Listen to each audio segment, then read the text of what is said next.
there's a chance that we can get to a place where the swimmers will be more recognized for their efforts, where the coaches will be treated as professionals, where the entire sport will be viewed as not just a sideshow, but actually with legitimacy. Hey, we're more than just an Olympic event. I've said this to many people, and I got laughed at the USA Swimming Convention for many years.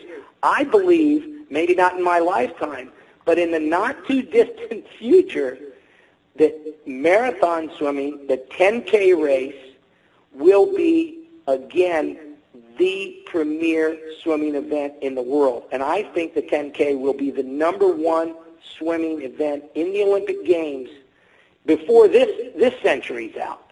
I can see it. I can see it becoming as spectacular as back in the days when the English Channel crossing was getting, Right. Urdelli, the tremendous ticker tape parade she got down New York. And I believe that with a passion. And I think people like you that have worked so hard, and people that have seen the sport grow from those early days of Loch St. John and the days where the swimmers were really just second thoughts.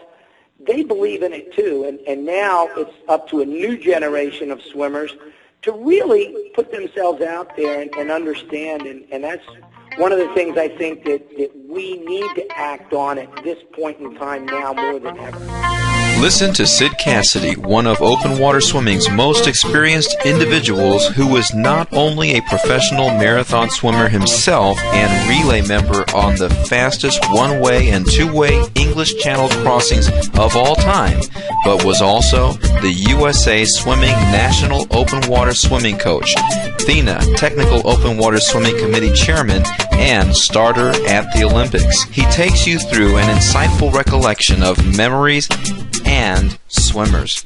From world and Olympic champion John Kinsella to the astonishing finishes at the 2008 Beijing Olympics, he tells the story of how the Olympic 10K marathon swim came about and how the plans were initially written on a café napkin. At the shorelines and finish lines of many of the greatest open water happenings from the 1970s to the present, Sid paints a beautiful picture of the sport of open water swimming. He was there at the famous 24-hour relays in Quebec, Canada. He was there in Beijing at the Olympic 10K marathon swim finish as the world's fastest athletes came barreling down to the finish. A longtime proponent of the sport, his passion for the sport knows no boundaries. He was recently honored with the highest award given by USA Swimming and was inducted into the International Marathon Swimming Hall of Fame. Sid will enthrall listeners with his descriptions of great swims and great swimmers in history, and he will explain his next big venture on the high seas. Finally, he tells of open water swimming's future, a vision so grandiose, a prediction so visionary, a future so rosy that it is sure to motivate and inspire those who listen. Hello, we're here at Open Water Wednesday once again with a very, very special guest, Sid Cassidy from Florida. People in the open water world who've been around since the 1970s know this man as truly one of the great individuals in the sport, who's been an athlete, a coach, an administrator, a commentator, a referee, and he's done everything. So welcome, Sid. Thank you, Steve. Yeah, it's great to be with you today. Yeah, and where are you calling in from today? I'm calling in from my home here in Boca Raton, Florida, where my wife Kara and I have been living the last half a dozen years or so, and our children both go to school at St. Andrew's School in Boca, where I'm the aquatic director, and I oversee the swimming, the diving, the water polo, and everything that goes on in the pool, and we actually do a little bit of adventures out at sea as well. Oh, good, good. And now you're down south in Florida, but your career in the water actually started up in Delaware, correct? That's correct. I grew up swimming for Bob Matson at the Wilmington Aquatic Club in the 60s and 70s, and Bob's actually getting ready to turn 80 in April. We're having a huge bash up there to commemorate that. But he had us swimming in a pool that he built as an entrepreneur, and also in the summer he would take us up to Avondale, Pennsylvania, and we would swim in a rock quarry, the Avon Lake Boat Club it was called, and it was a good half-hour drive from where his pool was in Newcastle, Delaware, and that's where I really learned about swimming in the open water. There were quite a few older guys on the team when I was 12, 13, 14 who were all going to nationals and leading the way. Bob had a great team, and I found that I could knock off a few of them swimming the 200-meter lengths just by swimming a straight course and lining up a tree with a diving board. And I think it really served me well later in life because I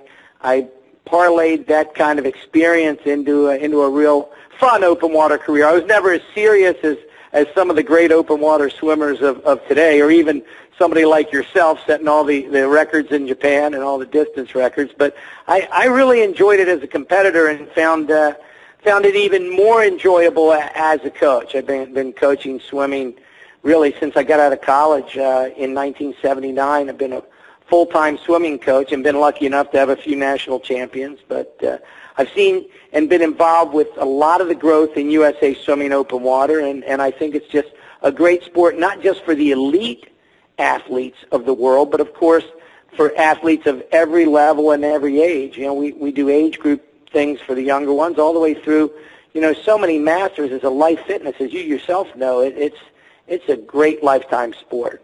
Yeah, and you mentioned some of the greats. You actually bridge open water from the era of John Kinsella to Peter Stoichev.